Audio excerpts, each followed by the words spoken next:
Welcome back to the Lanterne Rouge Cycling Podcast Monday morning, and we're getting back on the weekly show horse. We've been watching pommel horse in the Olympics, but yeah, it's time for some transfer updates as well, and a fair few big ones. Van Aert announced for the Vuelta. Jay Vine returns for Burgos today. We'll be doing a quick Burgos and San Sebastian preview, but mostly this will be focusing on transfers, which have been the main news since they started to be announced on August 1st at the end of last week. This show is brought to you by Join Cycling, the LRCP show partner all year long, not just the Olympics or Tour. We've also got our Tour de France Femme coverage, or preview rather, mid this week. The exact date depends on when these start lists are announced. Sometimes they're a little bit tardy, so we don't know exactly. So I got you up bright and early, Benji. Benji's the Monday morning, because it's like 9:30. It's a tough start for you. I have absolutely no sense of day anymore. I do not know. I did not know until you just told me that it was Monday in the first place. So, because every single day feels the same to me. I wake up, I look at what's happening in cycling, transfers are announced. I'm hyped about some of them. I'm less hyped about others, and the day continues with work. But there are some transfers that I do look forward to talking about. And like, before we go into it, which team do you think has made the best work so far? Probably UAE. I don't know, really. To be honest, can I say none of the signings have really knocked my. There's not been any viral signing, right? Yeah. When I look at the Twitter sphere, when I look at my own reactions, right. You're not impressed by Valentin Ferrand joining Cofidis?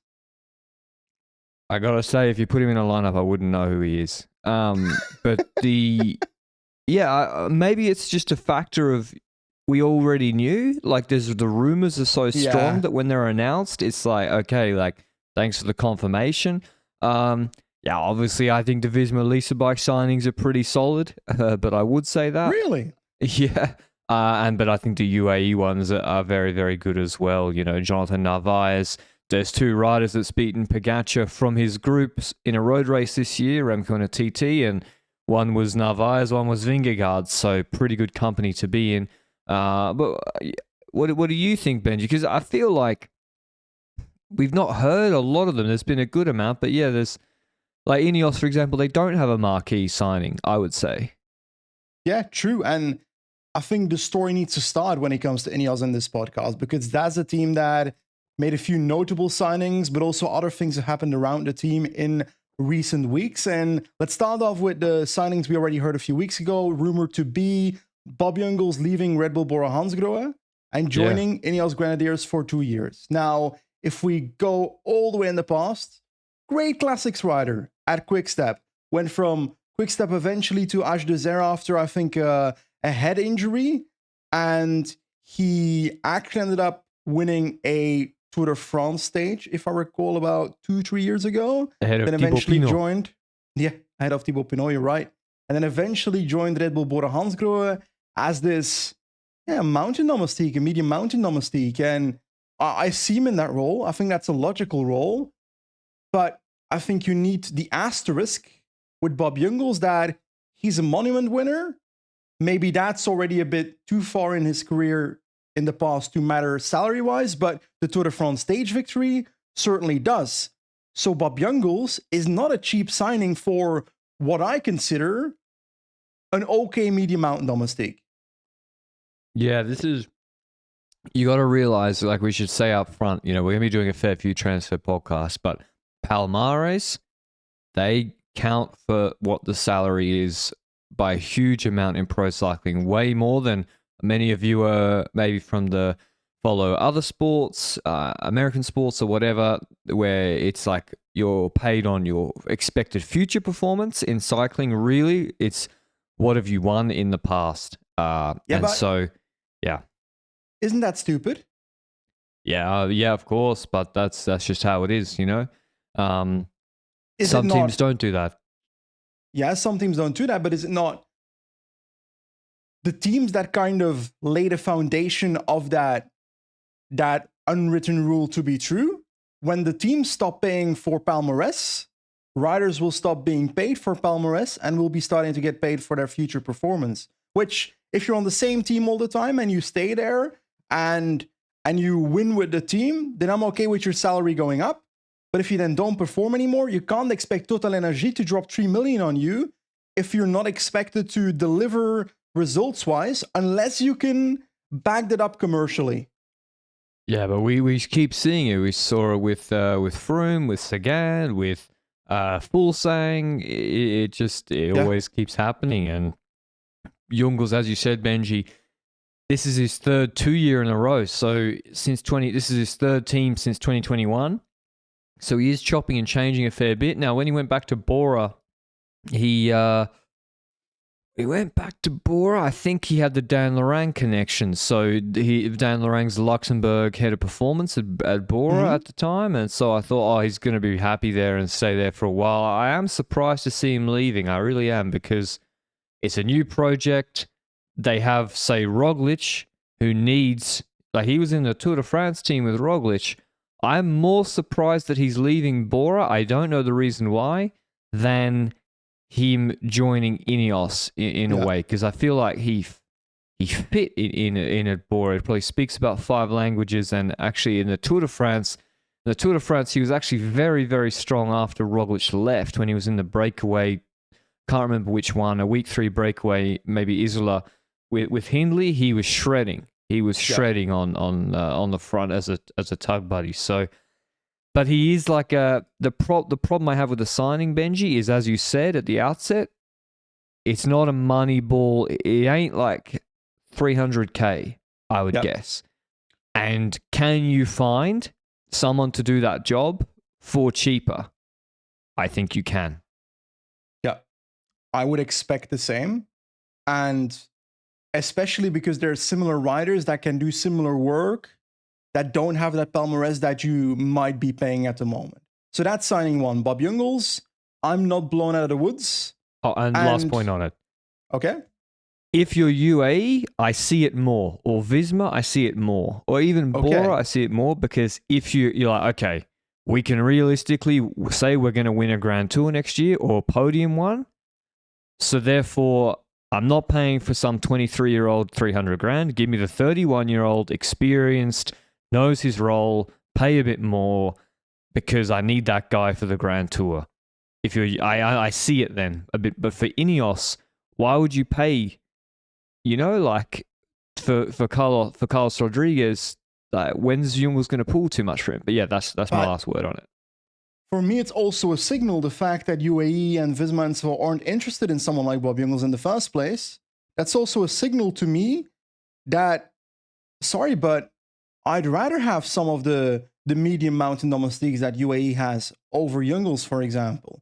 And I'd rather have the medium mountain domestiques that Visma has on certain terrains than Bob Jungels, for example. So I just don't see this move the needle at all when it comes to INEOS Grenadiers, and they need something to move the needle if they want to continue a quest towards former success, if that is the goal. If they want to remain as is, then sure, I think this can be a replacement for Castro Viejo maybe in the short term if he decides to dip out, that type of stuff. But Castro's a better climber, in my opinion. But then we go to the next signing, Monegasque rider, Victor Langelotti. Is he about 26 years old? What is he? Yeah, 26, 27. For 2 years. From Burgos BH. I think a lot of people might not know who this guy is. I think a lot of people reacted to the transfer, but I had to Google who this guy is. But that being said, he's actually quite talented. I would have enjoyed seeing him go to World Tour in 2025 and see what he can make out of an opportunity like that. But is it weird that I'd say that I didn't expect it to be a team like INEOS? I guess he's from Monaco. Sorry, he's 29, so he's a bit older than I thought. Okay. I think this is a great signing. So conversely, I think this is a great signing for INEOS. That it's a bit more of a taking a guy from the Burgos structure. Say what you will about INEOS, they're going to have a performance set up better than Burgos. Hopefully. That's for sure. Oh, they do. Yeah, they do. And so Langolotti, he is the son of the Monegasque Cycling Federation president. He was addicted to FIFA, and then like he like wasn't training very much, and then he got back into it. And he's really, really good. Like 5 to 10 minute values are actually really, really good. If you look at classic Grand Besançon Double, it's a 1-1. He was actually bridged across to Lenny Martinez and was putting him under pressure on this like 10-minute steep finish to Montfaucon. So he's actually a really, really good puncher. Long efforts leave a little bit to be desired so far. But I think... No, I think he's more like a Mike Woods type light. I think they got to try to do the Mike Woods thing with him and see if the best years are ahead of him in his 30s, which I think is realistic. So I really think it's a good signing, actually. I think it's a good signing, but I do lack some consistency throughout the year for me to say, okay, this guy can consistently perform at the level that has been his best so far, or above that. I do think it's worth the gamble. I'd expect it to be a relatively cheap transfer because palmarès-wise, let's be honest about it, Langolotti has nothing. So they ain't going to be paying $750K for Victor Langolotti, that's for sure. So I'm okay with a transfer like this, for sure. I'd much rather see them maybe... It's more of a gamble, right? It's better than the Oscar Rodriguez signing last year. Yeah, in my opinion as well. Because this has a potential for a higher ceiling. And if it fails, they're not spending that much money on it in the first place, is my guess. No, I think you're right on that aspect. So I think Langolotti, very, very interesting character.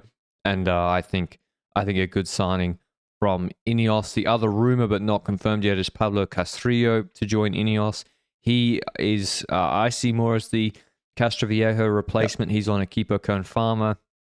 He's like, he came 5th in Tour of Slovenia GC, which, okay, you say, oh, that's not that good, but he's actually a TT rider. He's actually like 6 foot and over 70 kilos. So he's actually like the Nelson Oliveira, Castroviejo kind of all-around big engine who climbs better than you'd expect. And I think that's a good signing because he'll be on peanuts as well. So maybe he can be a friend for Carlos.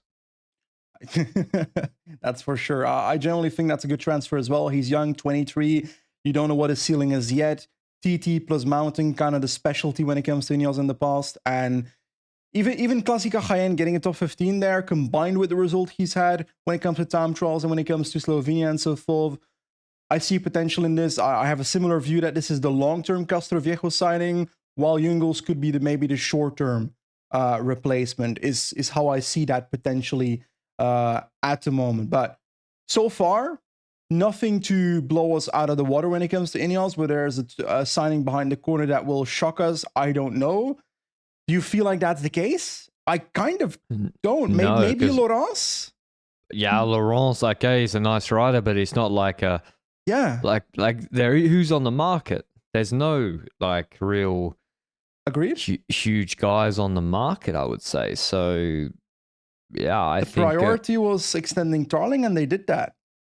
That's exactly like when you look at INEOS, their biggest signings are actually riders they've extended. And when you look at their 2026 roster, they have I'll go even further. The 2027 roster, Pidcock, Rodriguez, Tarling, Ganna, Aronsman. I think Sheffield got extended a little bit. Sheffield's out to 2026. The other one we haven't mentioned is Peter Oxenberg Hansen. He's 18 years old. They signed him on a 3-year deal from Colo Quick. So he's 18. He's in his first year of U23, if I'm not mistaken. I think so too. First year of U23. When you look at his U23 results, there's nothing to suggest that he shouldn't be doing another year of U23, frankly. He did win I think a solo in the All Nations Grand Prix, which does have a good start list. That's like a Nations Cup U23 race. So he's a good rider, but again, I don't see I don't see why, like with Theodore Storm or AJ August, why he shouldn't do another year of U23. But I'm quite confused when it comes to this specifically, because I'm looking at the way that they announced early July, or at least Cycling News brought out in a Stephen Farrar article on July 5th. INEOS Grenadiers reset for the future and create a development program to find a new Grand Tour winner. They're building a development team. Then why is Hansen not on that development team next year? Because that's the place you'd expect this rider to be in when it comes to INEOS, not on the World Tour team next year, but in their U23 team, no? Yeah, I think there is not going to be a development team. You think that's not happening? I think that was a slight misrepresentation. Not misrepresentation. I think they were saying they want to have a development program. That doesn't mean a development team. A development program could mean that you do what Jayco do with Hagen Sperm and Axion and have like a feeder team. So I'm not sure there will be a dev team. At least it's not been announced yet. Because as you said, Benji, if there was a dev team, the first thing you would do is you would put Theodore Storm, Oxenberg Hansen, and whoever maybe even else. August still. Yeah, still August. And then from the dev team, he can still ride. Yeah. He can still do Czech Tour with the big boys. So I think they haven't really decided yet, and it's not firm yet. But Oxenberg Hansen, I think maybe the real reason why he got signed is power data and the fact that he broke the Col d'Orates record. Cola Quick did their famous annual lead out on Col d'Orates for Oxenberg Hansen. You'll remember another man with the surname now, Hansen, also did that on Team Cola Quick. His name's Jonas Vingegaard. And that's the most Danish way that word has ever been said. And so maybe they're seeing why not get the next Jonas. Oxenberg Hansen's a little bit bigger, but I think it's if they slotted him into a dev team, I'd be like, that's great work, get him in, good stuff. Same with Theodore Storm, but to put him in World Tour straight away, I don't see it. But anyway, before I got a question for everybody listening. You all know we've been talking about Join Cycling this year so far, and I wanted to ask a question of the audience. What features would you like to see from Join Cycling? Now, thousands of you, literally thousands of you, are already using Join Cycling to great effect. Let us know in the comments. We're going to go through it. Jim and the team at Join, they read the comments, and they'll be reading these comments. What features would you like to see, be that new? What features that currently exist would you like to see adapted? What features do you like the most that already exist? I actually really, initially, I was not actually, when the readiness stuff, not readiness stuff, when the readiness sliders came out on Join, I was like, I don't really see this. I don't use Whoop, so I don't have like a number. But then I literally just did it to feel, and I was like, actually, that's my favorite feature now, is because half the time, I do want to do a bit of, I want to train, but I don't know what my body's like, or I wake up, I'm old now, I wake up, I'm sore, but I can still train, it's like no problem, but I just can't do, the hardest intervals or whatever. So I really, really like the readiness features, but let us know what you like. What about you, Benji?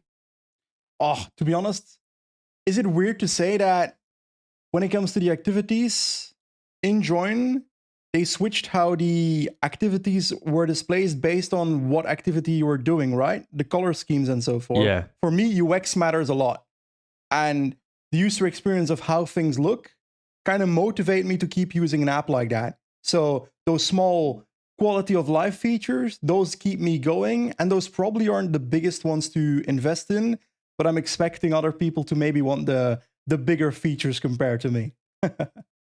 Yeah, I like that as well, and especially to know how you've gone. But if you want to also let Join know, Join also has a feature request ticker. So you can basically go there, submit a request, a feature request, or upvote existing feature requests. And then the ones with the most upvotes get the most priority from the team to be rolled out. So let us know in the comments down below what you like the most or what you would like to see.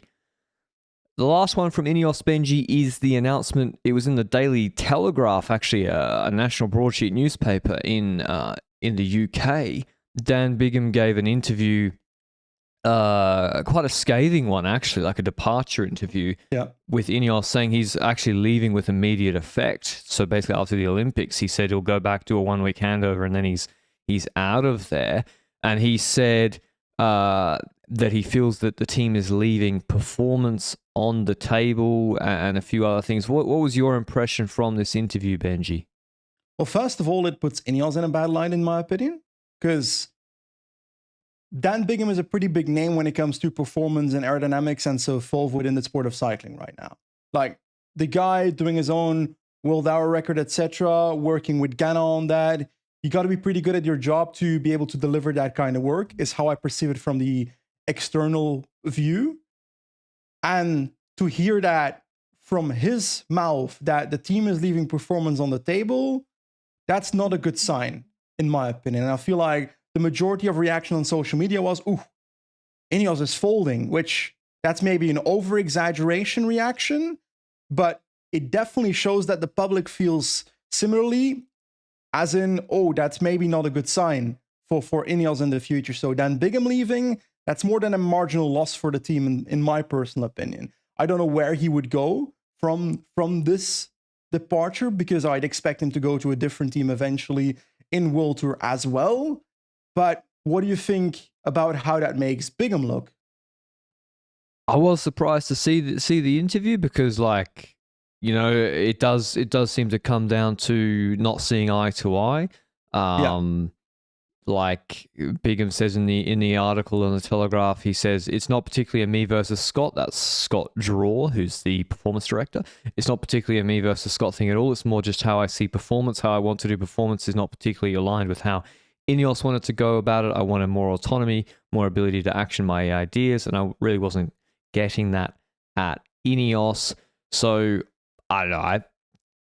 I personally wouldn't, if it's just like not seeing eye to eye on like team philosophy.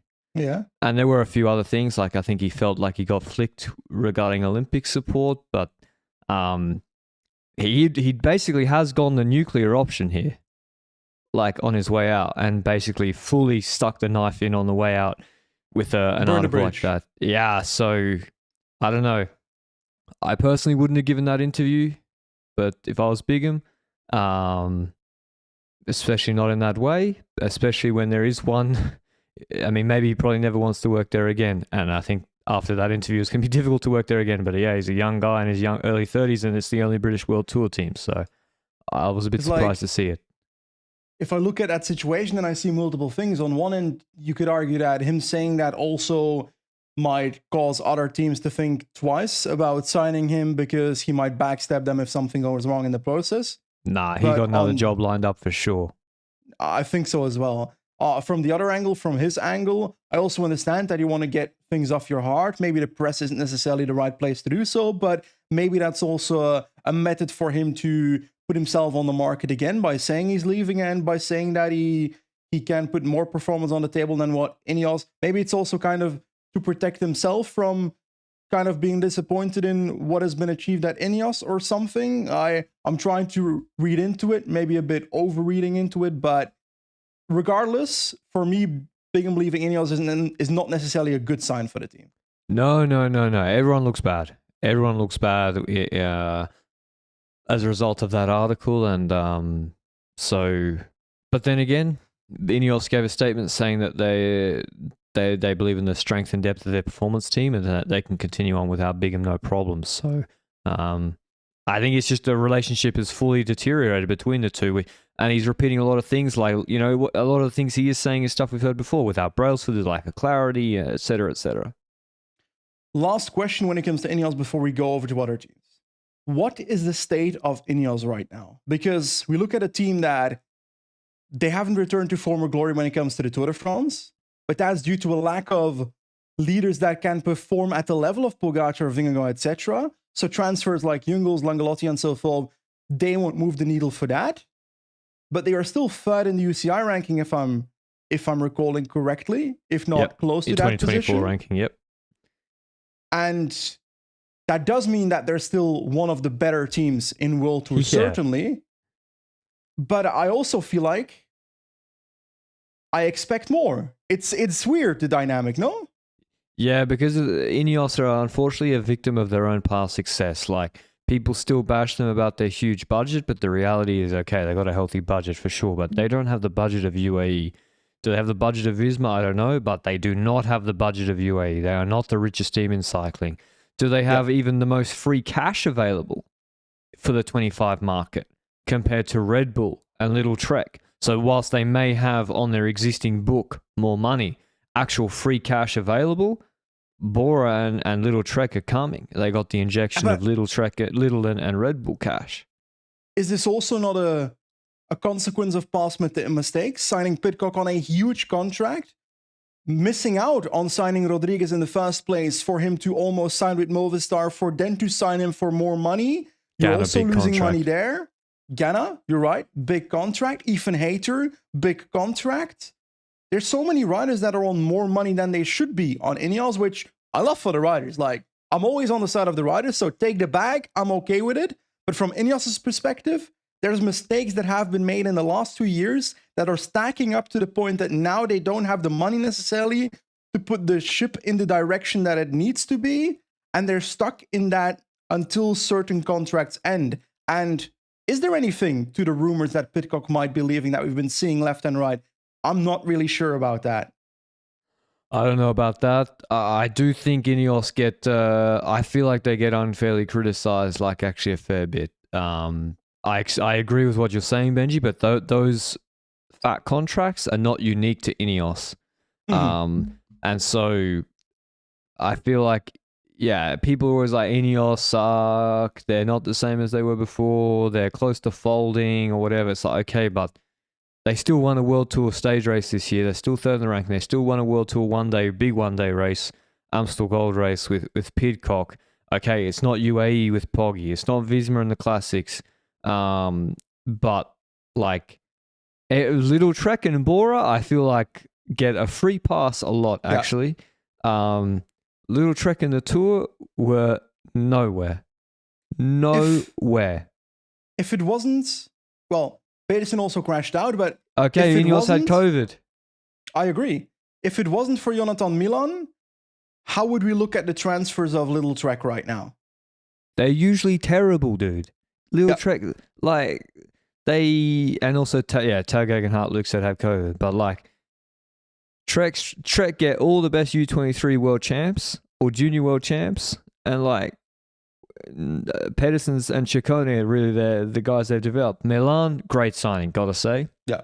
But yeah, otherwise, like Patrick Conrad, I don't know. Like, these are Luke's saying they developed Tiberi. Well, actually, they went woke and fired him, Luke, for shooting a cat. So they could have had the Giro podium guy. No, they had to fire it. That was fucked. Yeah. I don't know. I know I'm a bit sometimes defending INEOS a bit, but I just wanted to push back a little bit. Like, they got Sheffield, they got Carlos, they got Pidcock, they got Tarling. They got a pretty good young core of guys performing at even Aronsen's 24 years old. They extended. Like, it's not all doom and gloom from my perspective. Okay, get the dev team, get that working a little bit better. Get a fucking sprinter. That's what we need. They need to sign Caden Groves, right? They just got to get some wins on the board. Yeah, I think so as well. But I feel like Caden Groves might be going to a different team. I heard some Astana rumors the other day, which, that was a shocker to the brain. But if he wants to do that, let him do it. But like Viviani being signed a few years ago, I still don't understand why. That was horrendous. Yeah, but I just think Olympics, is that a thing? I don't think that's the thing. Only Omnium, right? He's Italian. He was Ganna's mate, and he was on the team before. That's all it was. But the management's changed, and well, I think let's judge them on this year so far. But let's move to UAE. Jonathan Narvaez on a 2-year deal, the Ecuadorian, who went to the Olympics instead of Carapaz and won obviously the Maglia Rosa on stage 1, as well as Florian Vermeersch for 2 years. He fractured his leg in the Spanish preseason races this year and basically missed the entire classic season. What do you what do you think of the Vermeer signing first, Benji, who maybe people are a little bit less familiar with than Narvaez? Well, I think people might just have forgotten about him a little bit because he's been out for basically whole year in Vuelta a Murcia. One-day race earlier on this year, had a crash, broke his femur, and it's been a long recovery process since, I think like 20 weeks or so before he got back on the bike, and eventually came back at the Belgian road race, Road to the Wallonie, and he's been okay since his return. But before that, if I have to classify how Florian Vermeer impacts races, I would say that if in Omloop het Nieuwsblad, De Lee had, in addition to what he had, Florian Vermeers, then Polit and Tratnik might not make it to the finish line there. Because he would be there at the end of Omloop het Nieuwsblad and be of good support. But that also means that he's going to be a classics rider for UAE, is how I see it. When it comes to RVV, when it comes to especially Roubaix as well. If Pogacar wants to go for Roubaix eventually, Vermeers is probably going to be in the team, Polit is going to be in the team, etc. And when it comes to other races, a bit of a difficult one. Because how do you see him in, like, is he going to go to a Grand Tour or something? Because when I look at Florian Vermeers, then I'm also thinking, I see Morgado riding all these Pro Belgian races. Morgado rode every Belgian race that existed earlier on this season. I'd also expect Vermeers to ride the same races then. Or am I underrating him as well? Because it's difficult. It's kind of like Geoghegan Hart coming back from a serious injury. Where is he going to be? Where's Vermeers going to be after this injury when it comes to UAE? Will he be in a Grand Tour or not? I'm not sure. I think they can see a guy that can score a boatload of points. You know, at 23 years old last year, he scored 1,550 UCI points, and he did all those races that Benji said.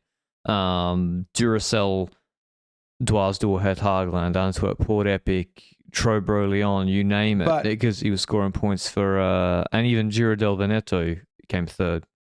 But UAE doesn't ride those races, right? The Circuit Franco-Belges in the second half of the season. They did Le Samet earlier this year, but the majority of the Belgian 101s, they don't do, if I recall. I think they do them now. Really? They expanded their calendar even more this year.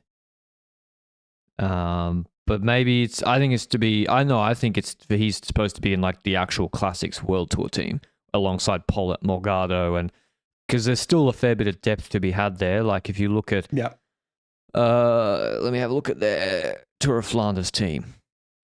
Or their Omloop team, for example. Their Omloop team was at UAE, Baroncini, literally not a Global Classics rider, and Michael Vink, as well as Hodge.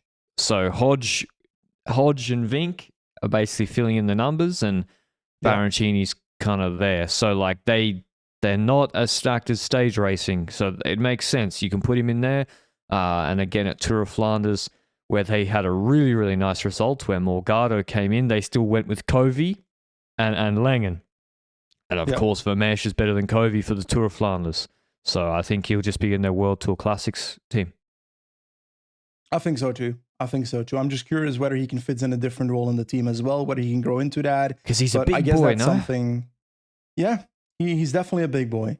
But not at a big boy is Narvaez. You spoke about him already. He beat Pogacar and they signed Narvaez. I don't actually have too much to say about this transfer. He can be the Hirschi replacement if Hirschi leaves. That's all I see as well. It's like he can go to a Giro if Poggi does the Tour of Vuelta double again. He can go to the Giro. He can go to all these races, score points, and he can win races. He won Italian Classics. Yeah, he can go to them.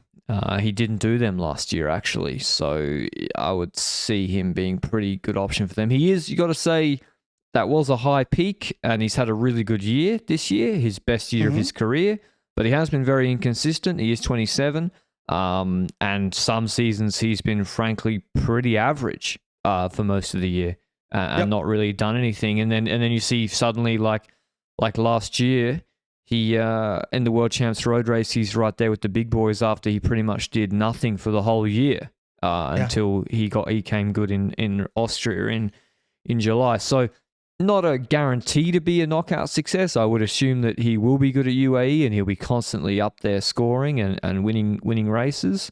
Will he win Liège Bastogne Liège or something, or Amstel Gold Race? I don't see it. But No.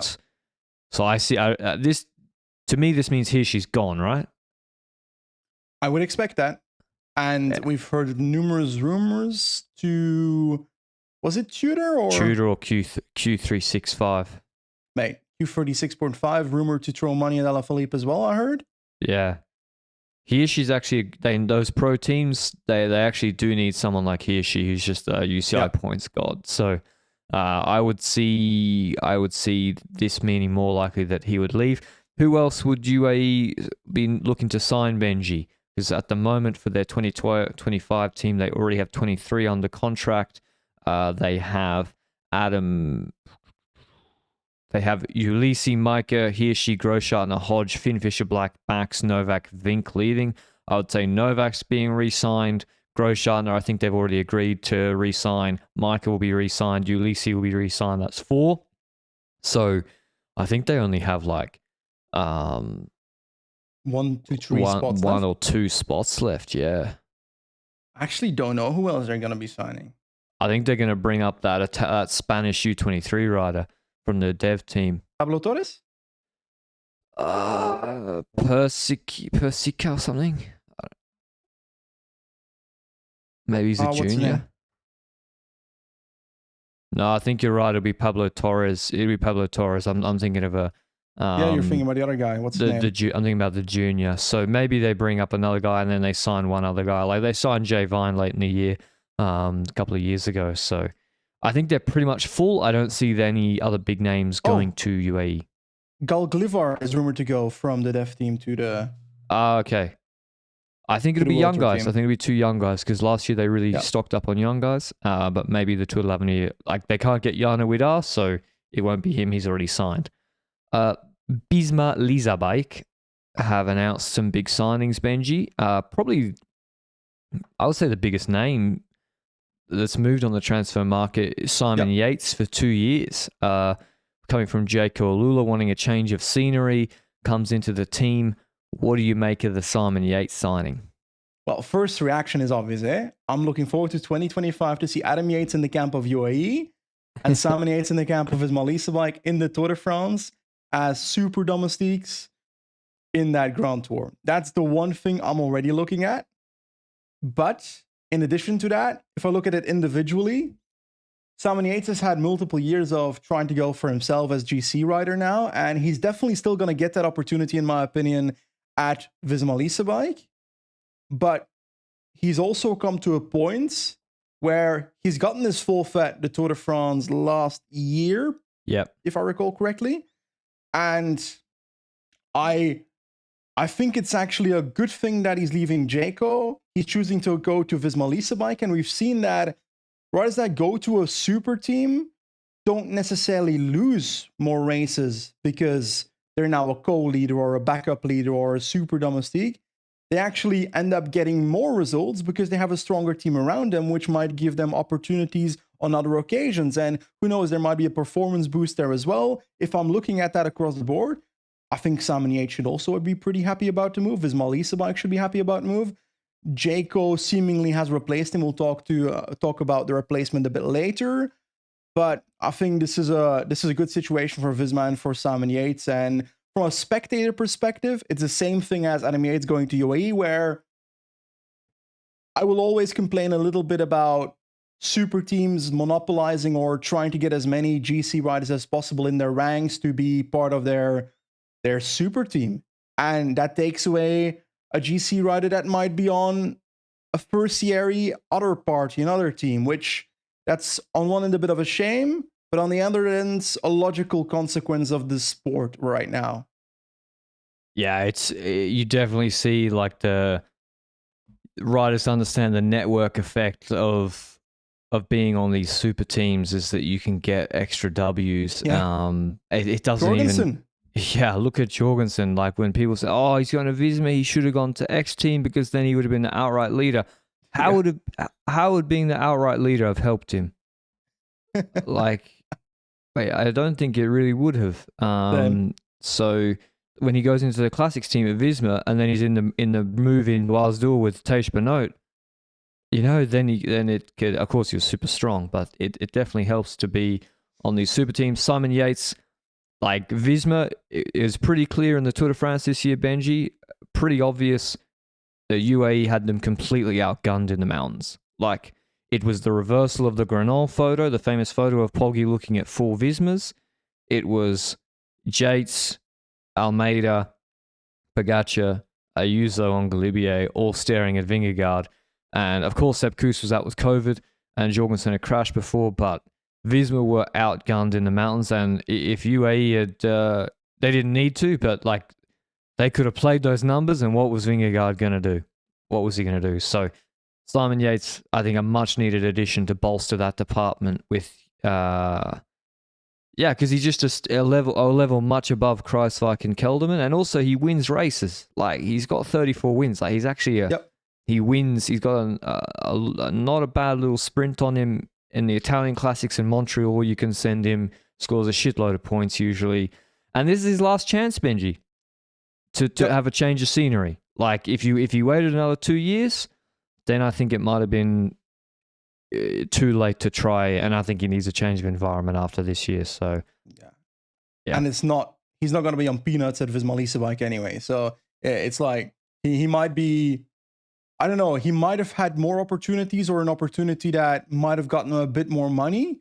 Because I do see the possibility that a rider like Jorgensen, for example, chooses to earn less for more opportunities or more likely victories or success at a Visma Lease bike, then, for example, join Israel, where that success might not be as guaranteed as it would be at Visma Lease bike. So Simon Yates might not have just chosen for the money. It might have been a combination of both success and enough money. And less pressure. Yeah, well, yes and no. There's still less pressure, I reckon. I kind of believe that, because if there's success around, but then again, all the pressure was kind of on Jorgensen to save the season indirectly as well this season, eh? Like, he might not have felt that, though. No one's going to Jorgensen and Dauphiné being like, you really got to podium this race because Jonas isn't here. Oof. Like, whereas when you're on the mid-table teams and you're the highest paid rider, there is actually a lot of pressure. Yep. You're the star that the chef of the team is going to be looking at to deliver. So talking about stars, talking about talented French rider on Cofidis, you can take this one away. You've been talking about this man for 17 decades. It's been so long that I'm calling Axel Zangler a talented young French rider. He's not that young anymore. He'll be 26 when he joins Visma Lease bike next year. But obviously very, very excited for him to join Visma Lease bike. Like, he's performed so well. He's the leading point scorer at Cofidis, 1,000 UCI points this year.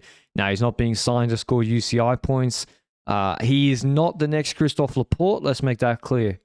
He is a very different rider. Laporte is much bigger and also had a long history of more wins and results, especially like Laporte on Cofidis, with about one working break, was top 10ing Roubaix in the wet. So they're different riders, but Zangler is younger. And in 2021, at the start of 2021, he was on a club team. Now, Etoop is a good club team, don't get me wrong, but he was on a club team 3 years ago. So he only has 3 years of World Tour experience. He is I think, a puncher. I think he's a puncher. Yep. And I think Visma, their weakest part of the whole calendar is the Ardennes. I know Benoit had an admirable third in Amstel, but third's not good enough. And so Zangler comes in for the Ardennes, I think, is where he can really shine. And just winning. Like, UAE have 60 fucking wins. So they're winning every week. He or she, whoever, Kristen, they're winning with these punchers. And there's so many races decided by your 2 minute or by your 1 minute with a sprint. Look at Tour of Norway, for example. So Zangler, Visma, they need guys to win races, and I think that's what he can do. And I hope he gets the Jorgensen Laporte effect. I think you've summed it up quite well. There were some thoughts on the internet about, oh, maybe he could be part of the lead out of Olaf Koy. I don't necessarily see the Zangler lead out man as much. He could do it, but that shouldn't be his full-time job, no. Yeah, there's a rumor going on that Teunissen might return from Intermarché. If that happens, Teunissen would be the lead out, in my opinion, not necessarily Axel Zangler. Maybe once in a few weeks that might occur, but that might be more on the versatile stage if they both survive, whatever. He did it for Kokar, but that doesn't mean he's going to be doing it for Olaf Koy in my head. There's other ways that Zangler can and should be used, and that's those hill classics, but mainly what you mentioned there is UAE is winning all year round, and I think Visma wants to win all year round as well. For sure. Like, if you want to call yourself the best team in the world, which UAE is clearly this year, you got to be winning all year. And, you know, like, of course, as Matthew Brennan joins the World Tour team next year, he's a similar profile, but he's a bit younger, so you can't expect him to just be winning 5 races next year. But is he... Brennan feels more of a pure sprinter than Zangler is. Yeah, Brennan is he's a nasty rider. Like, he has a real kick on him. But he's 18 years old. So, he turns 19 tomorrow, but you can't be like, oh, well, don't worry, Brennan will win. He'll do what Olaf Koy did last year, 2 years ago, and win 10 races. Brennan does remind me of Olaf Koy 4 or 5 years ago, because didn't Koy also win Trofeo Poritz and Umagor, those style of races? He might do it. He might do it, but you can't bank on it. It's unreal. Yeah, you can't bank on this 18-year-old doing it. But I look at Tour de Wallonie, 2.pro, and you think, why do you care about 2.pro? But it's like, they're all World Tour teams there. Yeah. And Visma didn't win a stage, and in GC didn't top 10. And they went to that race with the World Tour team. So if you're going to call yourself the best team in the world, you got to be going there to win. Is it realistic to test drive Matthew Brennan as in a certain period as lead out temporarily for Koy? Or I kind of wish he would have his own opportunities, but I also see it possible. I think I wouldn't do that with a teenager. Yeah. I mean, if they're there in the same race, one race, and it has to happen. But I wouldn't say to a 19-year-old, hey, your program this year is to be the leader for Koy. That's not the way to develop him. Like, if you think this is going to be the superstar. So just the ZLM Tour. I want to see that combo. ZLM Tour, dude. No, only Dutch speakers allowed in the team for that one. Do you have enough Dutch people left in the team to do that? Because if I take a look at the squad, retiring. Yes, he is. Then I'm looking at Lemon got extended. Bauman's leaving. No, is my guess. I'm looking at Kelderman, Kruiswijk. Are they gonna ride the ZLM Tour? I'm not so sure about that. Koy, Lemon, Van Baarle, you see Kelderman on the front of the tour. And the Van Dijkens might be leaving, rumored to Bora. So you've got 7 riders, including Kelderman and Kruiswijk. Are they gonna go to the ZLM Tour? I'm not so sure about that. Surely we could sneak a couple of Flemish riders in there and no one will notice. No. But yeah, the team is looking. Bart Lemon, he got extended. I think they're not full yet. There's also Sunday is still on the team. Yeah. I had completely forgotten about that. But that's what I mean. Like the second tier of races. So all we focus on in the podcast, we mainly do World Tour races. We're talking about that. And UAE, Poggy, Double Grand Tours, Classics, Van der Poel, Alpecin, killing it. Then there's the second tier of races where there's also a battle going on every week. Yeah. And they're also UAE are crushing it even more. And that's where Visma have not, and so that's where I see Zangler. Now, of course, he's going to do World Tour races too, but Amstel. It's jobs to win races, yeah. But we'll see. And but yeah, there's still not too many signings announced, and we'll talk about someone like Gloag in a second. All right, Jacob Alula, Ben O'Connor signs for 2 years, so they swap out Simon Felipe for Ben O'Connor, and O'Connor comes in to Jacob Alula, Australian, on the Australian team to be the GC leader. Just came 4th in the Giro after battling. I think he was a bit sick. He's a winner. He won on Jebel Jais after VPP gave him that incredible lead out. So he's not just a He's not a Zabeldia. O'Connor actually gets after it. I think it makes sense. But like, if Hindley extended it at Red Bull, I had the GC guys, Benji, like Hindley, Simon Yates, maybe a wash. Maybe Hindley actually is a bit higher than Simon Yates. Yeah. If Hindley extended at Red Bull, the next guy is O'Connor of the GC guys out of contract. He's Australian. I think they had to do it. I think it's a perfect fit for the team. Yeah. I think they had to do it. I think he's a pretty bubbly character, except for in that one episode of the Netflix series for their own commercial videos that they make. But when it comes to the racing itself, they maybe need to tone him a little down in reacting to the top favorites in certain races, because sometimes he tried to respond to Vingegaard and blow up and therefore lose a second spot maybe. That's the one thing I'm looking at. But if you look at the Giro, fourth is a good result. Do I think he's going to podium a Grand Tour? I don't. I think top 5 is realistic. Podium is a reach, in my opinion, because that Giro that we just had outside of Pogacar was one of the easier Grand Tours to podium of the last X amount of years, in my opinion. So I don't necessarily see him podium in Grand Tour, but they still will have a valuable rider that can consistently top 5 GCs, whether it's World Tour Grand Tours, whether it's 1 week races, whether it's Tour of the Alps, those type of races. That's UCI points on a monthly, 2 monthly basis. And maybe picks up some wins along the way. So yep. But I think the big project is for him to podium a Grand Tour. Now, is the Tour de France going to be that Grand Tour? I don't see it. So it's going to have to, I think he should just do the Giro Vuelta double 2 years in a row and see what happens. Do you see it as realistic? Like, I just don't see O'Connor good enough to podium the Giro or the Vuelta unless the start list is a bit meh. The Giro, I see. I'm also, he has to improve also at Jayco. Yeah.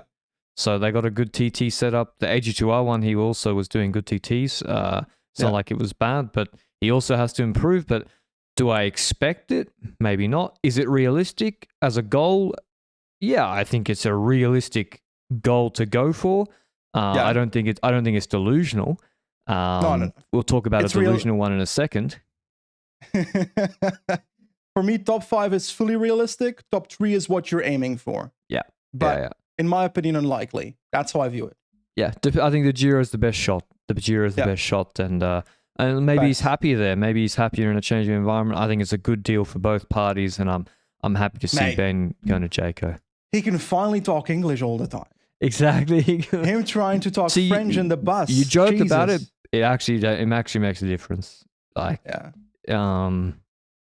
Anyway, on to Bahrain Victorious. They've announced the signing of Lenny Martinez, the diminutive French climber, for 3 years. This was heavily rumored all year long. He's already a 6-time winner. He won Trofeo Laguelia this year, Classic VAR. He was good in Swiss on some stages. He won Alps Maritime. He's only won it once. He's got 1,250 UCI points, 8th in Strada. On PCS, he's a top 30 rider. He's 21 years old.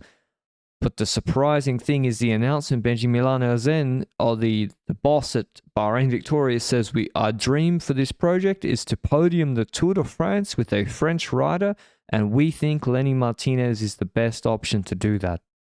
That is fully delusional. Yeah. That is ridiculous. Like, first of all, the guy's 21. It's nice to have ambitions, and I feel like Lenny Martinez should have this ambition. He should want to... Should he? I feel like that's... You're allowed to say that your dream is to podium the Tour de France. Oh, yeah, if you're the rider, yeah. Yes. So I'm okay with that. But there's a lot of levels that he still needs to go through to get to that point. Podiuming World Tour 1 week races would be a good step to start. Top 5ing those regularly would be a good start. Top 10ing those, he started already with Catalonia, for example, with Romandy, for example. Swiss didn't work out so well, eventually got sent to the Tour de France. I blame that on Groupama. He was not informed to do so, and they might have ruined this Vuelta in doing so. We'll see that if he still goes or not. But his time trial, it's okay on certain occasions. Like in Tour de Suisse, he's had some solid time trials, but it's mainly the mountain time trials that he does well in, which are the ones you'd expect him to do well in. Then again, in Gran Camino, there was that flat time trial. Yeah, but then again, it's on a road bike. And it also wasn't to shout about. So he still needs to move up when it comes to time trial to be considered, because he's going to lose a minute to 2 minutes to 2 minutes and a half from the podium competitors with the ones we currently have on the Tour de France podium, is how I see that. And when it comes to actual climbing, yes, he can do well, but the man still needs to top 10 a Giro first, in my opinion. Top 10 a Giro, yeah, that would be a good start. And then top 10ing a Giro to go in the podium the Tour. I mean, Sam Oman top 10 to Giro, Tobias Foss top 10 to Giro. Yeah. Like, well, that also... Martinez is better, sorry. Yeah, he is, of course, but still, like, well, Foss had the TT. Like, it's not, as you say, like, TT is pretty important. I mean, this is, and the reports are he's being paid 2 million euros a year. I don't know if Bahrain thought by bringing him in, they would get a French co-sponsor. And so, because remember, it's only Bahrain. And so, like, do they want the Jayco Alula, where Jayco's like the main sponsor? And then, like, we need more money. They bring in Saudi, they bring in Alula, and then they pool the funds and they have a bigger budget. Bahrain Victoire. Yeah, Bahrain Victoire. Like, I think they want a co-French sponsor, and that Martinez is the best way to do that. But like, I really like Martinez, like, to win 6 races at 21 years old, and especially the way he does it. I want to see him in some hill classics. I want to see him in Lombardia in the future. Can I ask you a question? If we go back to the early years of David Gaudu, let's say 2016, maybe 2017, 2018, that era, Martinez is better than that, right?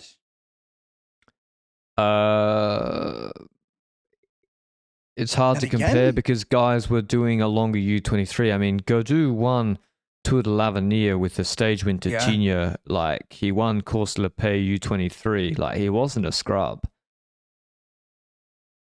I don't know. David Gaudu was pretty good in his early 20s. Like, I feel like a lot of young riders that have potential GC prospects are now skipping the I can win a stage from the breakaway period of a career to already go to I need to podium, or ambitions from the team to podium the Tour de France with you.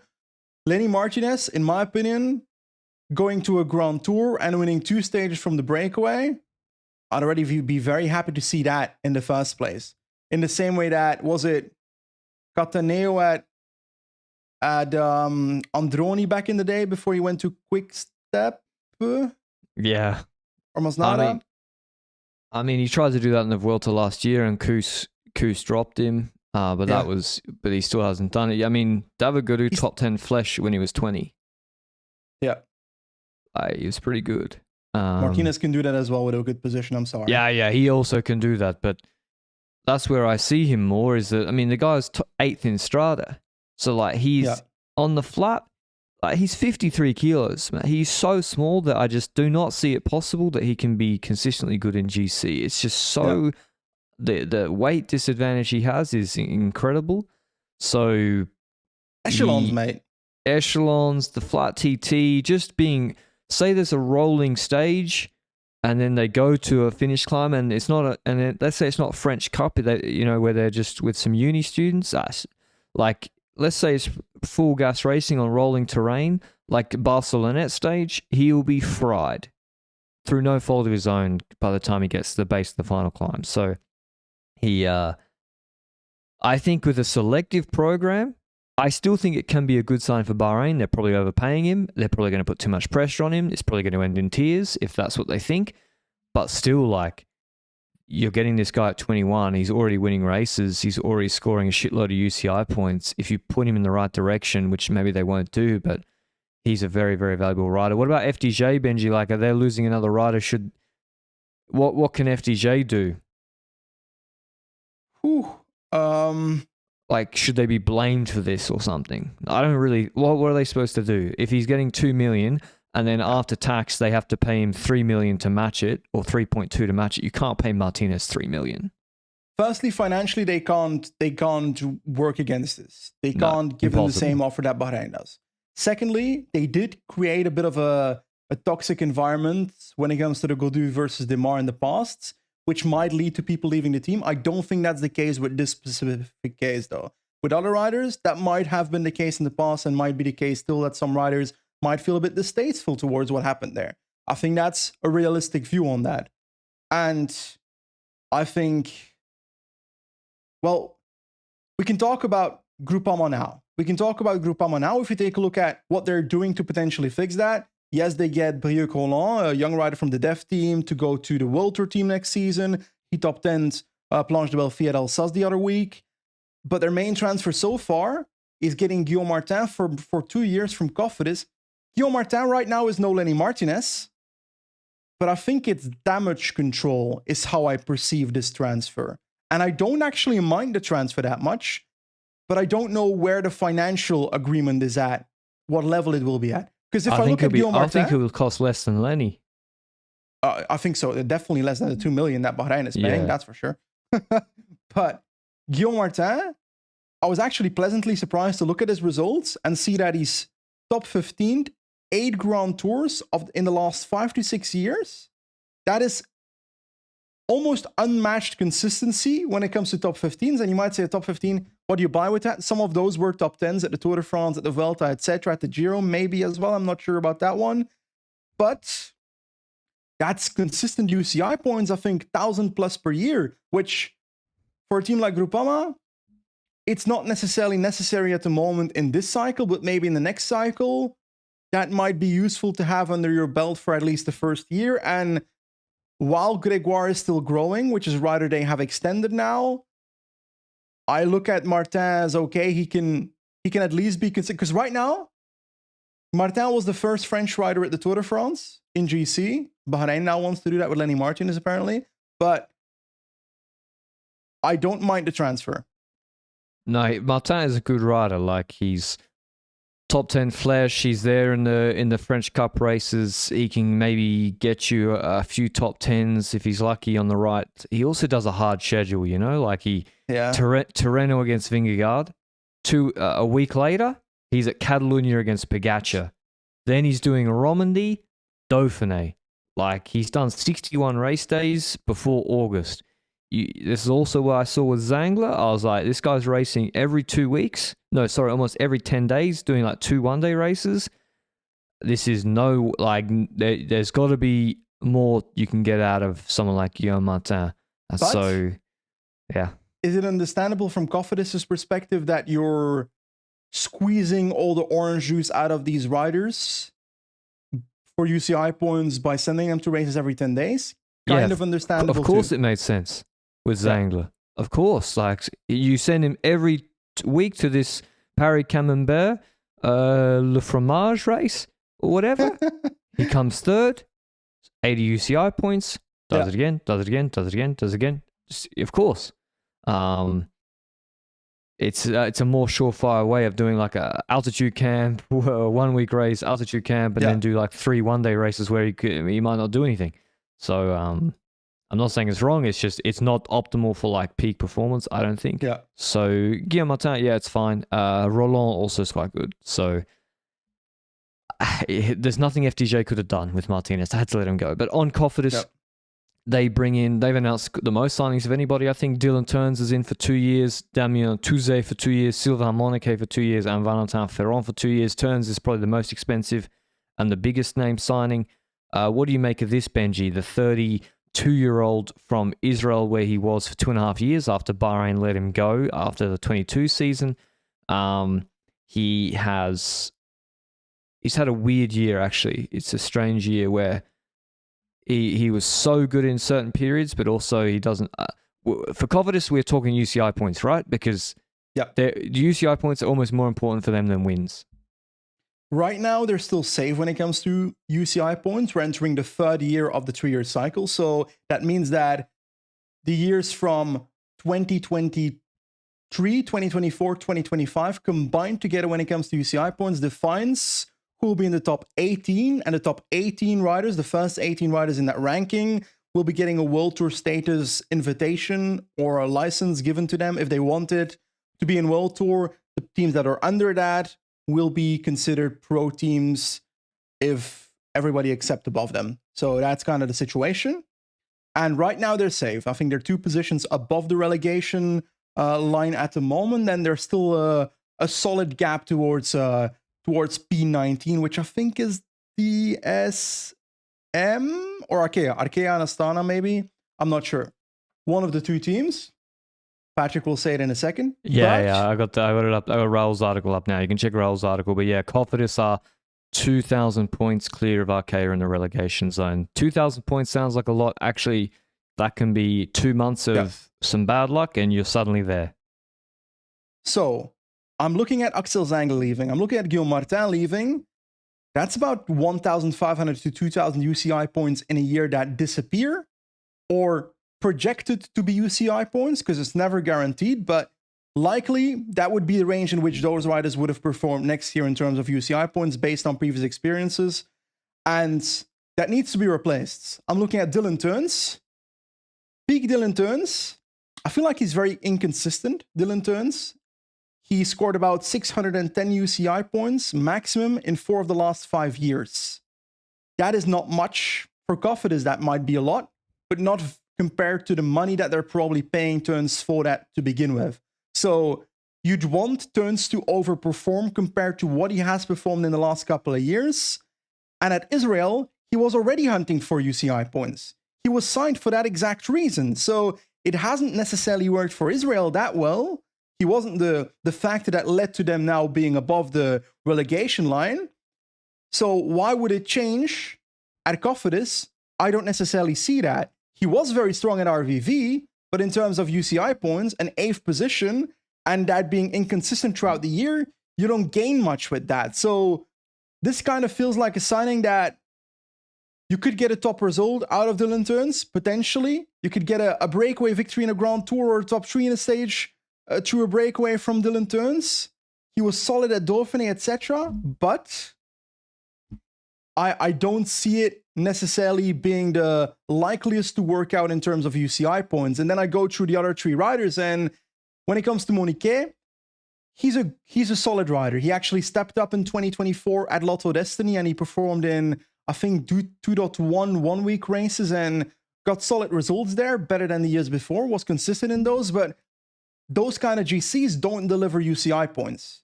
No, not much at all. To the point that he'd need to step up to be able to get that in the first place. And right now, that step up, I'm not sure that will happen. Valentin Ferron, you kind of want him to become...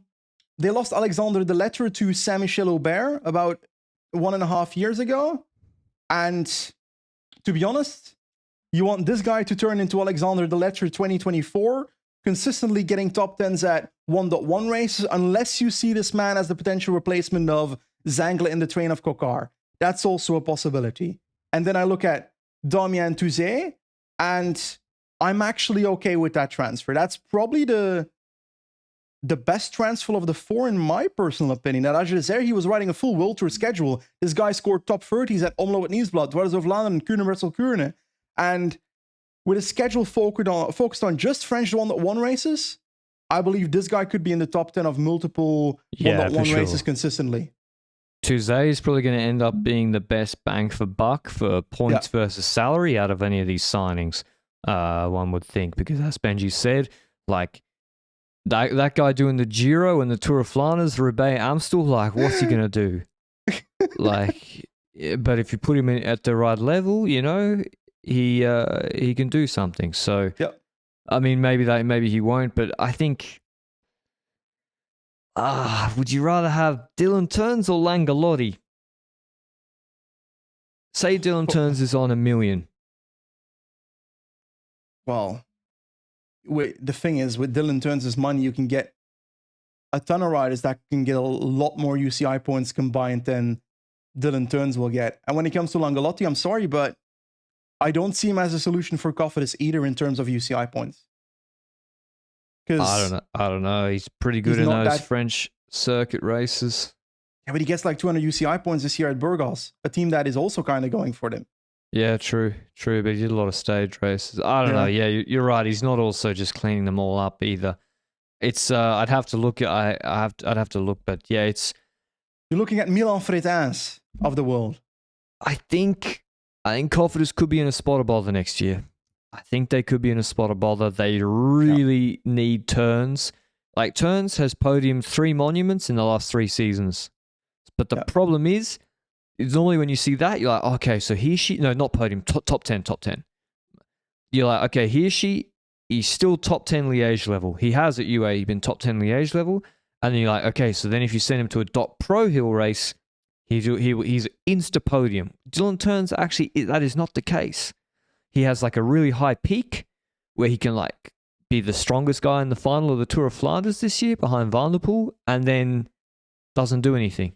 But they need that consistency throughout the year. So we'll see. Especially because like Astana looks like they're ruined. And I don't think the money from XDS Carbon Tech will come in time to save them. So they're probably going to be a pro team by the time XDS Carbon joins them as a sponsor. DSM, I don't know how they're going to be fixed, but I feel like with the talent in their team, Frank van den Broek stepping up, there might be a possibility there. But when it comes to Arkea is strongly linked to Alex Aramburu, the UCI points guru. And that guy scores 1 to 1.5k UCI points as well. So if they can secure him, in addition to Mozzato performing next year, etc., Vauquelin, it just keeps going, then I feel like Cofidis could be in trouble. And it's only going to be their own fault with these transfers. They could be. And they're losing their 2 top point scorers, no? Martin and Zangler. So it's looking very dicey in 2025 for Cofidis, I got to say. But moving on to Bora, Red Bull Bora Hansgrohe, they've announced 1 signing so far, which is Giulio Pellizzari.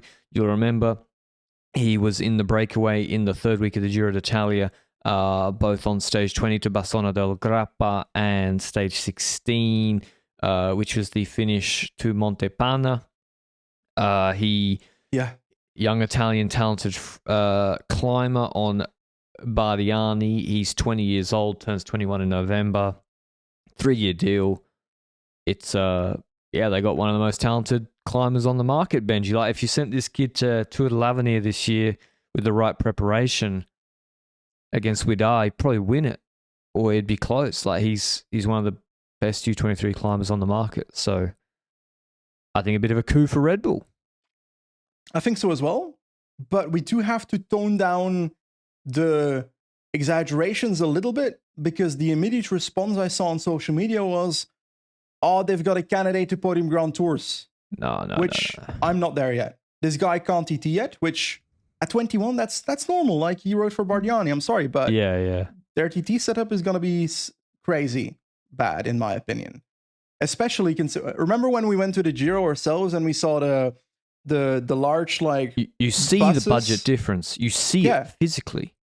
We saw the buses of, for example, at that time, Jumbo Visma with like a roof structure over the riders when they're warming up with like something to cool them down. And then I look at Bardiani, it's like a small caravan.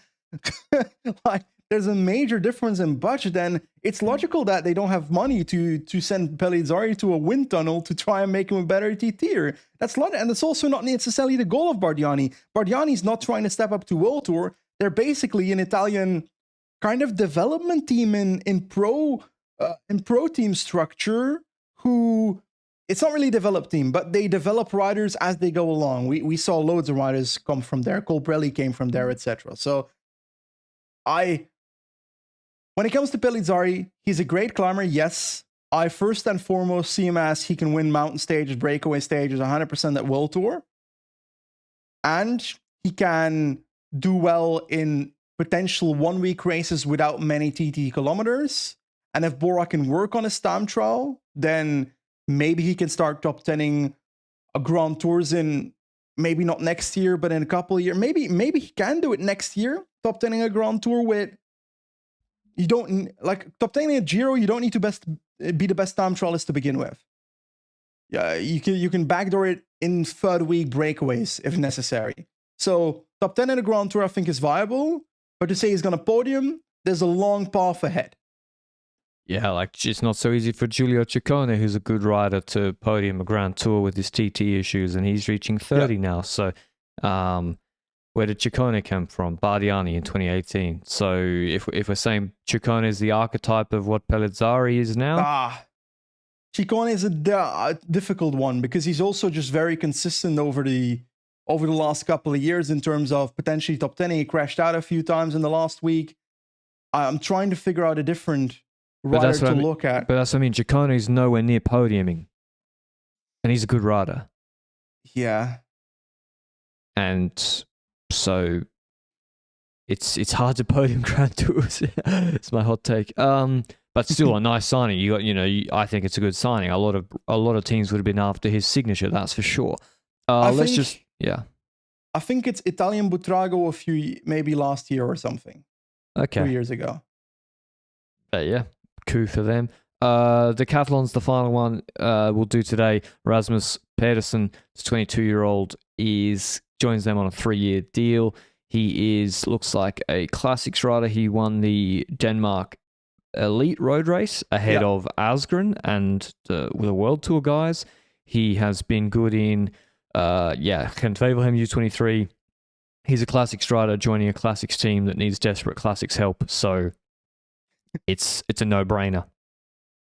And also, like, he's staying there for 3 years in that team, which will make him 25 when that contract is ended. If he can grow it in this team, I'm okay with that. But I also feel like he crashed out recently, has a fractured collarbone at the moment, by the way. But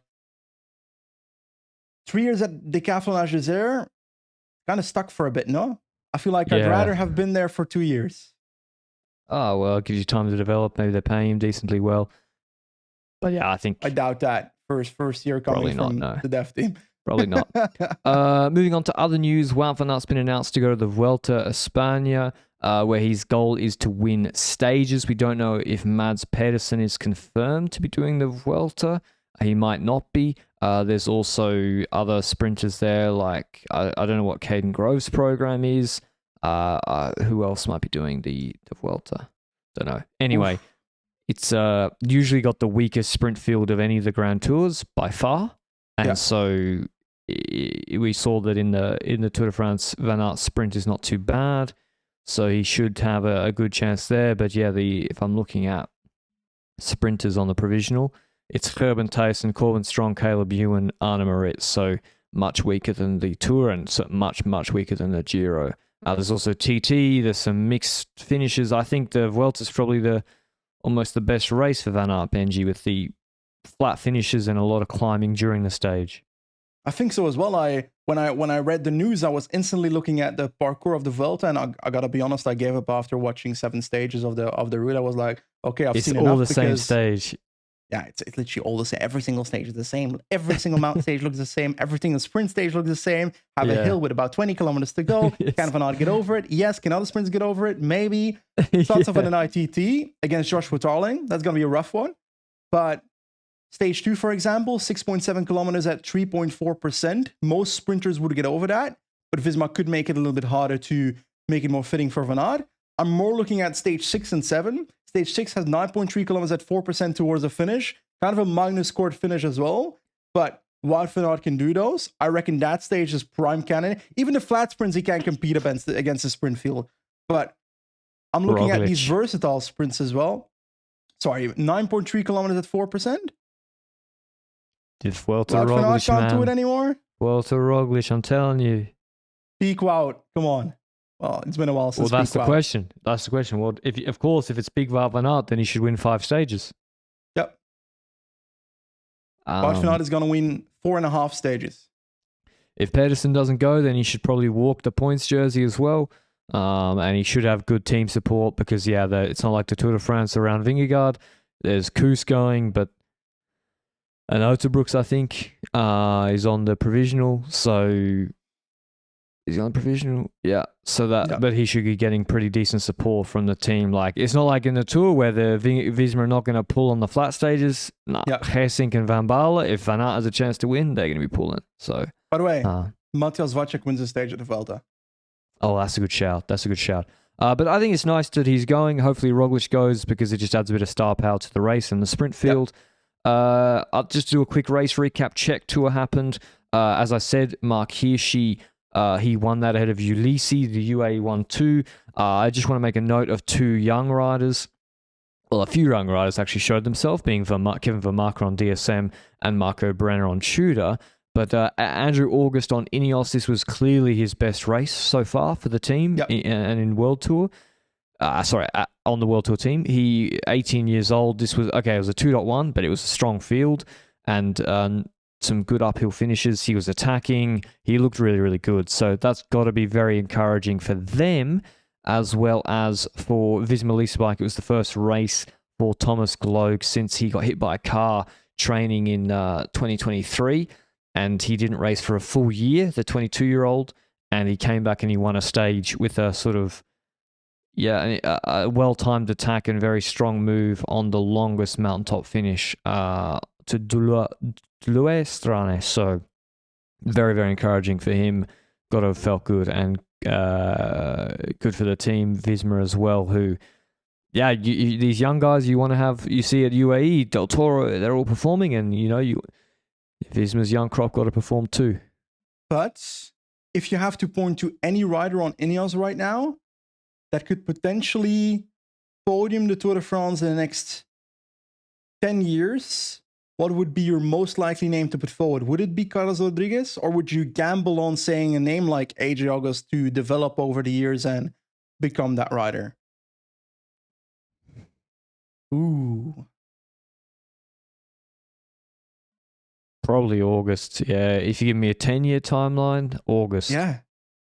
I low-key see it too. It reminds me of... It's weird to say because he only performed in one race this year, but also got a shit schedule early on this year. He's 18 years old. Yeah, I know. I mean, there's limited data at this level to go off, but AJ August does seem to have the potential to be Carlos Rodriguez when he was 20 when he was 18, 19, 20 on the team of INEOS as well, to see that similar evolution over the years and maybe improve upon that. I'm more saying it, based on his U23 results, he was neck and neck with Nordhagen. So, if he's basically on the level of Nordhagen, then let's say when he's 27, 26, you'd think he should have a good chance to podium. So I would say it's definitely August. And so should he have been in World Tour this year? No, obviously not. But he's performing quite well. Quick preview of Vuelta at Burgos. It starts today. You have a very, very strong start list of some riders we haven't seen for quite a while, including the man we just mentioned, Andrew August, as well as Thymen Arensman. Yeah, top 10 would be nice. So INEOS is sending quite a strong team, actually. Visma also with Tullet, Stanemittet, Autobrooks, Affini, Koos, Geesink, Vermote. Quintana is there for Movistar, as well as Javier Romo, who's already done well in this race and was good in the Tour. Igita, will he show something for Red Bull Bora Hansgrohe? Tiberi for Bahrain before the Vuelta. Geoghegan Hart we haven't seen for a while. Who else? Max Poole for DSM as I'm just picking out GC guys. Ewan preparing the sprints before the Vuelta. And UAE sent a strong team, of course, with Micah, Vine, Arietta, Fisher-Black, Hodge, Duarte Maravot, who's on their U23 team, Belgian rider, and Ivo Oliveira. Who is he? I don't fucking know. No, he was on Auto Bora. Yeah, he was on the Auto-Aided Bayer Bora Dev team, and then went towards UAE Team Emirates Gen Z. So he crossed into the betrayer zone of Bora. So he's now at UAE, and I'm not sure if he's gonna stay at Gen Z to next year or whether he gets put into World Tour as well.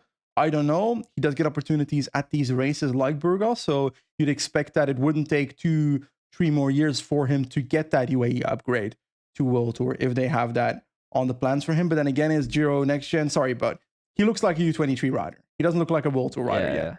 So let's see what he does at Burgos. I expect him just to be a domestique for the team that they have sent. It's a really, really strong, a good stylist. Carthy's there as well. The first 2 stages are sprint stages or breakaways with a small gap, like the stage, especially stage 2. That's the similar stage that Govakar won from the breakaway in 2023 or 2022. Stage 3 is GC stage, finishing on the famous Lagunas de Naya with some fake news climbs, some rampas on both Ito de Rosavientos. It's like a 10k climb, but it's literally flat, and then it's 2k's at 11%. So that's the biggest fake news climb I've ever seen in my life, actually. Lagunas de Naya is similar. It says 11k's at 5.5%, but actually it's 3k's at 11% to finish. Stage 4 is a TT, an ITT, 18k's, pretty flat around from Santa Maria del Campo de Pamplieja. And then the final stage is also a break/sprint stage. So there's only really 1.5 GC stages. The TT and Lagunas de Naya finished. Not really any long climbs. No Picon Blanco, which we see where Sivakov went clear in one GC in the past. Who do you think wins, Benji? Ooh.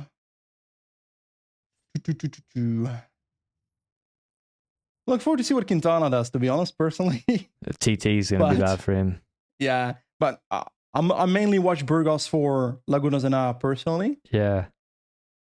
I don't know what Gegenhardt's form is going to be. Had COVID before the Tour de France. Now coming back at Burgos, probably riding the Vuelta. Yes, indeed, that is on the schedule.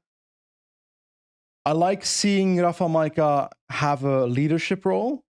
Jay Vine, I don't expect anything yet because, well, let's be honest, he's coming back from the injury. So I think that's perfectly fine to not expect too much either. Oh, I'm curious what Cepeda on EF is going to do, because I swear he won Tour de Land the other week. I don't know how close he's going to get in. Who's going to win this? Finn Fisher That's the question Black. you asked me, but... What, sorry? Finn Fisher Black's going to win. He's got a solid chance, actually. 2 to 3k really steep climbs when you really think about them. Yeah. TT's got to be good. UAE can play the numbers with attacking with Micah Vine. I think Fisher Black's got a really big chance. I mean, honestly, Fisher Black, they should almost go for him on stage 2. Like, he's got a good sprint on him. Like, or he could attack there. I think Fisher Black's he should at least win a stage here, and I think he has a big chance for GC. This really is the perfect race for the development pipeline of August and so forth of youngsters. Yeah, this is a good race for the guys to show themselves. You can literally top 10 this if you've got a solid level. Taberi's maybe the danger, because the TT, he can then defend on Lagunas de Naya if you say he wins the TT or is up there in the TT. Maybe, I mean, Vine might just win the TT. He came second by a second in the UAE flat TT, so Vine might build up a big enough advantage. No, you can't expect it. Just coming back from the injury. But like, if you look at Vingegaard, so who knows? I'm looking forward to watching it. No clue who's going to win, but I look forward to it. San Sebastian's also this weekend, where we have some more World Tour teams. Alaphilippe coming in. Aaron Baru, the Guru, is racing. Ciccone for Trek. That'll be a very nice start list as well. And of course, it's 236Ks. It's not in its usual spot. It's normally a bit sooner after the Tour de France. Del Toro's also there. No Kristen, though. I thought Kristen would be getting the chance for UAE. It's a provisional list, of course, but he's not doing it. Maxim Van Hil's also, Simon Yates. I think it's going to be a great race. So even Roglic is on the provisional, so that is going to be one to watch as well. Well, I think it's pretty simple. Who's going to win this now? San Seb? Yeah, there's like one obvious name on the start list. How can you not see this? Roglic? Everybody listening to this podcast knows that Alexander Buru is winning San Sebastian. Oh, that guy. Maybe. I was like, Seb Bowie? I was like, where's Seb Cook? I want Seb top 10 this race. But yeah, Danny Martinez, it's gonna be a nice race. So I'm looking forward to that this weekend. I've also got the Arctic Race of Norway at the moment, which Christoph won stage 1 yesterday, and then it's like a lot of sort of punchy stages, which is typical for this race. There's like an uphill finish on stage 4 where we might see a puncher. 2 uphill finishes in a row, actually a longer climb on stage 3. So maybe it's more of a climber that wins this year. Like, I don't know. Leknesson. There's no Johannesson here, though. I'm going Van Hils. It's difficult to say it because I think Van Hils Tour de France went a bit sideways with COVID, etc. But I'd like to go Van Hils looking at the start list. Also because Roglic will come in as a favorite, obviously. But after the Tour de France, you don't know what his level is going to be like. After that crash, is he going to be there? Because I swear they were talking about a fracture in his back. Like you've got the thing in your back, which is the spine. There's like thingies sticking out, and he broke the thingies that were sticking out. Nah, I snapped all them off. You don't worry about them. Well, if they're gone, don't worry anymore. They don't do nothing. Can't fracture them again. Yeah. Are those little spiny things on the side? Nah, they're just for them. The spiny things on the side of the spine. They're just for show. Yeah. I swear, Roglic, when he comes back from a broken back into Spain, he's like, that's his best Roglic you'll get. Isn't it? It's normally the best Roglic you'll get. So, yeah, hopefully he's in good shape. Hopefully Vine's in good shape. I'm really looking forward to seeing. Listen, don't get me wrong. The Vingegaard, Pogačar, Evenepoel, nice riders. It's nice to have a bit of a break. Yeah, it's nice to have a bit of a break and see some other guys in these big races. Frankly, Seb Berwick gonna destroy everyone. Let's go, Seb. All right, hope you enjoyed this. This was sort of part one of our transfer announcements. There's gonna be more transfer announcements. Who knows? Last year there was Kjartan Uterbrooks drama, Roglic drama. The year before, Jay Vine got pulled out. That wasn't drama, but pulled out. There's big stuff can happen. I can't do it this year. I don't want off-season drama. I want everybody to sit in their couch, enjoy their off-season. I don't want any merger news. I don't want any... Who's it going to be? Will Remco join Arkea Samsic news? I don't want any... Will Pidcock join Astana on a 70-figure deal? No, I do not want it. It's going to happen. Pause it. And in January, we start the next season. Start it calm, collected, and next year all the drama can come. I cannot handle it this year. Because we need the content for off-season. Tour de France, Olympics, Tour de France Femme. Well, I'm going to be dead by September. On the floor. If they can do it around October, if they could do all this stuff, October, November, that would be really handy for our off-season content planning. So, yeah, Pidcock leaving news, Remco leaving news, all that jazz, that would be excellent for that time. We can put in the schedule, and it will happen. There will be some drama, I guarantee it. So, like, what about the one cycling thing? We haven't heard about that in a while. Is that happening? Is that not happening? There's been no news. There was that random article in Slovenian media from Milan Erzen, and then there's not been a peep for 2 months or something. Because if we keep talking about transfer and we're saying UCI points there, if one cycling is actually happening at some point in the future, who the fuck cares about UCI points anymore? Then all these transfers are looked at differently. Yeah. Maybe that's the master plan with Lenny Martinez. Maybe in one cycling, Lenny Martinez would be the most valuable rider in the world. Well, maybe Tour de France bans all the teams that are not in one are in one cycling. Only French riders are allowed to come. So Lenny will podium the Tour, and Milan Ersen gave that interview. He's playing 4D chess when we're just playing checkers, Benji. Exactly. Yeah. Crazy. Maybe. But yeah, there's going to be drama. I feel like actually it's kind of bubbling away and there's not actually been that much at the moment. And it's just actually confirmation of the riders we already knew were leaving. But we thought we'd give our opinion on them. Hope you enjoyed this long episode. We'll see you with the preview of the Tour de France Femme avec Zwift later in the week. Until then, ciao.